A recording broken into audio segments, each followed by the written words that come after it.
हाय। इस वीडियो में हम बात करेंगे वन हॉट और वन कोल्ड एनकोडिंग क्या होता है। अगर आपको एमनिस डाटासेट के ऊपर एक मॉडल बनाना है तो मैंने एक फर्स्ट लेयर बनाया है जिसमें मैंने 484 इनपुट लिखा है और 30 आउटपुट, और मैंने एक्टिवेशन फंक्शन लगाया है रेलू। उसी तरीके से मैंने सेकंड लेयर को क्रिएट किया है जिसमें मैंने 30 लिया है और 10 लिया है। मैं 784 मैंने इसलिए लिखा है क्योंकि जो हमारा एमनिस डाटा सेट है वो 28 × 28 पिक्सल का है, इसलिए अगर आप उसको मल्टीप्लाई करोगे ना तो 784 आएगा, इसलिए मैंने इनपुट लिखा है। 10 मैंने आउटपुट लेयर इसलिए लिया है क्योंकि जो 0 से 9 तक अगर आप गिनती करोगे तो टोटल 10 होते हैं, ठीक है। और मैंने 0 और 1 के बीच में जो मेरा आउटपुट आया इसलिए मैंने बाद में सॉफ्टमैक्स फंक्शन का इस्तेमाल किया है। तो मैं एग्जांपल के लिए, मैं ऐसा तो नहीं है कि मैं सारा का सारा न्यूरॉन 484 मैं स्लाइड में बना के दिखाऊं आप लोगों को। मैं एक छोटा सा एग्जांपल लेता हूं जिसमें आप सपोज करिए मुझे बस 3 डिजिट को ही पहचानना है, ऐसा कोई सिस्टम बनाना है। कैलकुलेशन बिल्कुल सेम होगा छोटे डाटा सेट के लिए भी और बड़े डाटा सेट के लिए भी। अगर आपने छोटे डाटा सेट के ऊपर ये समझ लिया कि कैलकुलेशन कैसे हो रहा है तो आप विजुअलाइज कर सकते हो बड़े डाटा सेट के ऊपर, ये ज़्यादा मुश्किल नहीं होता है। सपोज़ करिए कि ये हमारा डाटा सेट है और ये पिक्सल है, ठीक है, फीचर है और ये लेबल्स है। वैसे तो ये मैंने फ्लोट में लिया हुआ है, पर एक्चुअली में जो डाटा है वो जो भी आप स्क्रीन में देखते हो वो RGB होता है, यानी कि हर एक वैल्यू 0 से 255 के बीच में मिलेगी। तो मैंने यहाँ पे फ्लोट में लिया हुआ है, और जो पहला रो है आप देख पा रहे हैं, जो स्क्रीन है, जो पहला रो है उस पिक्सल्स का मतलब है 4। उसी तरीके से जो सेकंड जो डाटा है हमारे पास पिक्सल्स का जो डाटा है वो उसका मतलब है 7। इसी तरीके से 2। तो ये कुछ ऐसा डाटा है जो है। तो ये कुछ इस तरीके से हमारा डाटा सेट है। मैंने पहले वीडियो में मैं विजुअलाइज द एमनीस डाटा सेट, मैंने उसमें दिखा रखा है कि डाटा कैसा है, आप देख सकते हैं, ठीक है। वो वाली वीडियो जिसमें बहुत 784 पिक्सल है और लेबल है। चलिए अब आगे बढ़ते हैं। तो अगर आपको फर्स्ट फर्स्ट रो को ट्रेन करना हो, ठीक है, तो आपको बस सबसे पहले मेरे को मॉडल बनाना है, ठीक है। और मेरे को एक पहला ट्रेन करना है कि एक न्यूरल नेटवर्क करना है जो 4 को पहचाने। तो जब आप इस मॉडल को बनाओगे और क्लिक करोगे, एंटर मारोगे, तो क्या होता है कि हर एक पिक्सल एज ए इनपुट जाएगा, कुछ इस तरीके से आप देख पा रहे हैं, ठीक है। और अंत में क्या होगा, जो आउटपुट होगा वो सॉफ्टमैक्स की मदद से आप जो भी आउटपुट होगा वो 0 और 1 के बीच में ही वैल्यू रहे ऐसा आ जाएगा। तो कुछ इस तरीके से रिजल्ट आएगा। जैसा कि आप देख पा रहे हैं ये तो किसी कीमत में लग नहीं रहा है कि ये 4 है। तो कैसे पता लग करे अब? इस प्रॉब्लम को सॉल्व करने के लिए कुछ तरीके होते हैं, उस तरीके के बारे में हम बात करेंगे। तो आपने ये देखा कि जो हमारा आउटपुट आया, जो न्यूरल नेटवर्क आपने बनाया उसका जो आउटपुट आया कुछ इस तरीके से एरे की फॉर्म में आया। तो जो भी हमारे लेबल्स है, तो हमारे पास 3 ही लेबल्स हैं, 4, 7 और 2।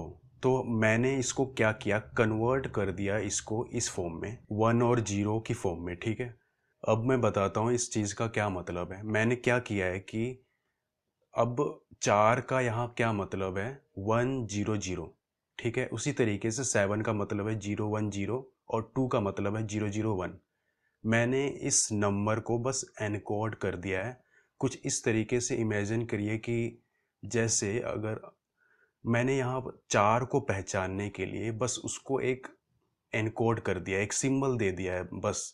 जिस तरीके से अगर हमें, जैसे अगर आपको पेड़ को पहचानना हो तो हमने ट्री करके, जो भी इंग्लिश वर्ड है, इसको मैंने एक सिंबल से रिप्रेजेंट कर दिया है, ठीक है। उसी तरीके से ही आप बहुत सारे एग्जांपल ले सकते हो, ठीक है। ये एक इंग्लिश लैंग्वेज है, ट्री, और आप साइड में देख पा रहे हैं कि ये पेड़ है। तो ये जो ट्री लिखा हुआ है, ये जो रिटर्न फॉर्म में सिंबल है, इस चीज़ का मतलब है पेड़। उसी तरीके से जो भी मैं फाइल बना रहा हूँ, जो भी मैं प्रोजेक्ट बना रहा हूँ, यहाँ 4 का मतलब है 100, 7 का मतलब है 1010 और 2 का मतलब है 001। आई होप आपको समझ आ गया होगा कि अभी तक क्या चल रहा है। तो हमने ये चीज़ कर लिया। ऐसा हमने क्यों किया? क्योंकि अब अब हम एक काम ये कर सकते हैं कि जो भी हमारा आउटपुट आया है न्यूरल नेटवर्क से 0.61 और 0.09, मैं इस पे क्या कर सकता हूँ कि एक कंडीशनल स्टेटमेंट चला सकता हूँ। जो भी 0.5 से बड़ा है उसको मैं 1 कंसीडर कर सकता हूँ, और जो वैल्यू 0.5 से कम है उसको मैं 0 कर सकता हूँ। अगर आप इस तरीके से अगर आपने किया तो हमारे पास जो आउटपुट आया 100, ठीक है। और इस चीज़ का क्या मतलब है? 4। तो हम इस प्रोसेस को ही हम वन हॉट इनकोडिंग कहते हैं। और वन हॉट इनकोडिंग हम इसलिए इसलिए करते हैं ताकि जो हमारा जो न्यूरल नेटवर्क से जो आउटपुट आ रहा है उसको हम पहचान सकें। तो किसी मशीन लर्निंग में या डीप लर्निंग में किसी भी कैटेगरिकल वेरिएबल को अगर आप इनकोडिंग करना होगा तो फंक्शंस बने हुए हैं, जैसे कि फ्लक्स लाइब्रेरी में क्या है, वन हॉट इनकोडिंग है। अगर आपको 4 को वन हॉट में बदलना है, ठीक है, तो आपको सिर्फ एक्चुअली में क्या होता है कि हर एक रो पे जाता है और कंडीशनल स्टेटमेंट चलाता है। तो 4 इक्वल टू है 4, इसलिए ट्रू है। ट्रू का मतलब होता है 1 और फॉल्स का मतलब होता है 0। तो इसी तरीके से आप लूप चला के पूरा का पूरा जो एक मैट्रिक्स बना सकते हो इन कोडिंग का। इस चीज़ का इस्तेमाल वर्ड एम्बेडिंग और बहुत सारे एप्लीकेशन में होता है, एनएलपी वगैरह में भी होता है। तो इस चीज़ को समझना बहुत ज़्यादा ज़रूरी है। अभी तक हमने देख लिया कि वन हॉट एनकोडिंग क्या होता है। वह अब हम उल्टा देखते हैं, उसी का उल्टा है जिसको हम कहते हैं हॉट का उल्टा क्या होता है? कोल्ड। तो वन कोल्ड एक फंक्शन है जो फ्लक्स में बना हुआ है।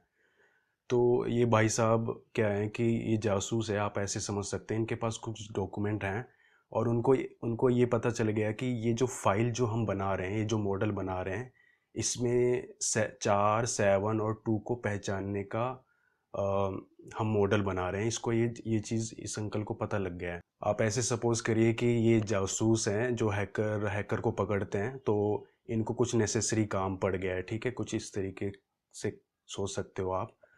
तो अगर आपको सपोज करिए कि ये इस मॉडल में आ गए हैं, फाइल में आ गए हैं, और उनको ये पता लग गया कि 472 जो है एक लेबल है, उसको इनकोड किया गया है वन हॉट में, ठीक है। तो अब इस अंकल को ये नहीं पता कि ये जो पहला रो है 100, ये किसको रिप्रेजेंट कर रहा है। ये 4 को भी रिप्रेजेंट कर सकता है, 7 को भी रिप्रेजेंट कर सकता है, और 2 को भी रिप्रेजेंट कर सकता है। तो अगर आपको ये चीज़ जानना है कि ये जो इनकोडिंग है जो किया गया है, और ये जो किस लेबल को रिप्रेजेंट कर रहा है, इसलिए होता है वन कोल्ड फंक्शन। तो ये सारी चीज़ें मैं कोड करके दिखाता हूँ। तो अब देखते हैं। सबसे पहले आपको फ्लक्स को इंपोर्ट करना है। सबसे पहले मैं क्या बना रहा हूँ, लेबल्स बना रहा हूँ एग्जांपल के हिसाब से 472। तो ये हमारा लेबल्स है। तो अब मेरे को 4 को पहचानने के लिए जो भी अगर जो आउटपुट आएगा न्यूरन से, तो मैं इसको कन्वर्ट कर रहा हूँ 100 में। तो इस चीज़ को करने के लिए आपको इस फंक्शन को रन करना है। तो उसी तरीके से ही आप 7 को भी कन्वर्ट कर सकते हो। तो सपोज़ करिए कि जैसे कि एमनिस डाटा सेट में 10 है, 10 नंबर हैं 0 से 9 तक, आप हर बार ऐसे ही लिखते रहोगे। इससे बढ़िया ये है कि आप लूप का इस्तेमाल कर सकते हो। तो यहाँ पे मैं लिस्ट कॉम्प्रहेंसन लिख रहा हूँ। ये बिल्कुल पाइथन की तरह बिल्कुल सेम है, तो आपको ज़्यादा दिक्कत नहीं आएगा समझने में। तो मैं बस लिस्ट कॉम्प्रहेंसन का इस्तेमाल कर रहा हूँ। तो अगर आप इसको रन करोगे तो आप देख सकते हैं कि यहाँ 4 का मतलब है 100, 7 का मतलब है 010, और 2 का मतलब है 001। तो हमने सक्सेसफुली इस जो हमारा लेबल्स है उनको इनकोड कर दिया। हमने क्यों किया है, आपको रीज़न पता है कि हम जो भी आउटपुट आएगा उसको पहचानने के लिए। उसी तरीके से ही वन कोल्ड होता है। सबसे पहले तो ये एक एरे है जो भी आया है हमारा, ठीक है। अगर आप फर्स्ट एलिमेंट देखोगे तो 100। अब हमें उल्टा उल्टा जाना है, वन कोल्ड करना है। अब हमें ये पता करना है कि ये जो 100 है, इस ये किस चीज़ को रिप्रेजेंट कर रहा है। अगर आपको ये जानना है तो इस फंक्शन को रन करना पड़ेगा। तो हमें ये पता लग गया कि ये जो 100 है ये रिप्रेजेंट कर रहा है 4 को। उसी तरीके से आप किसी भी, अगर आपको 010 डालना है तो इसी तरीके से 7 को रिप्रेजेंट कर रहा है। तो कुछ इस तरीके से 1 hot function and 1 cold function काम करता है। अब मैं सारी चीज़ें मैं एमनिस्ट जो है डाटा सेट के ऊपर करके दिखाऊंगा नेक्स्ट वीडियो में। Thank you.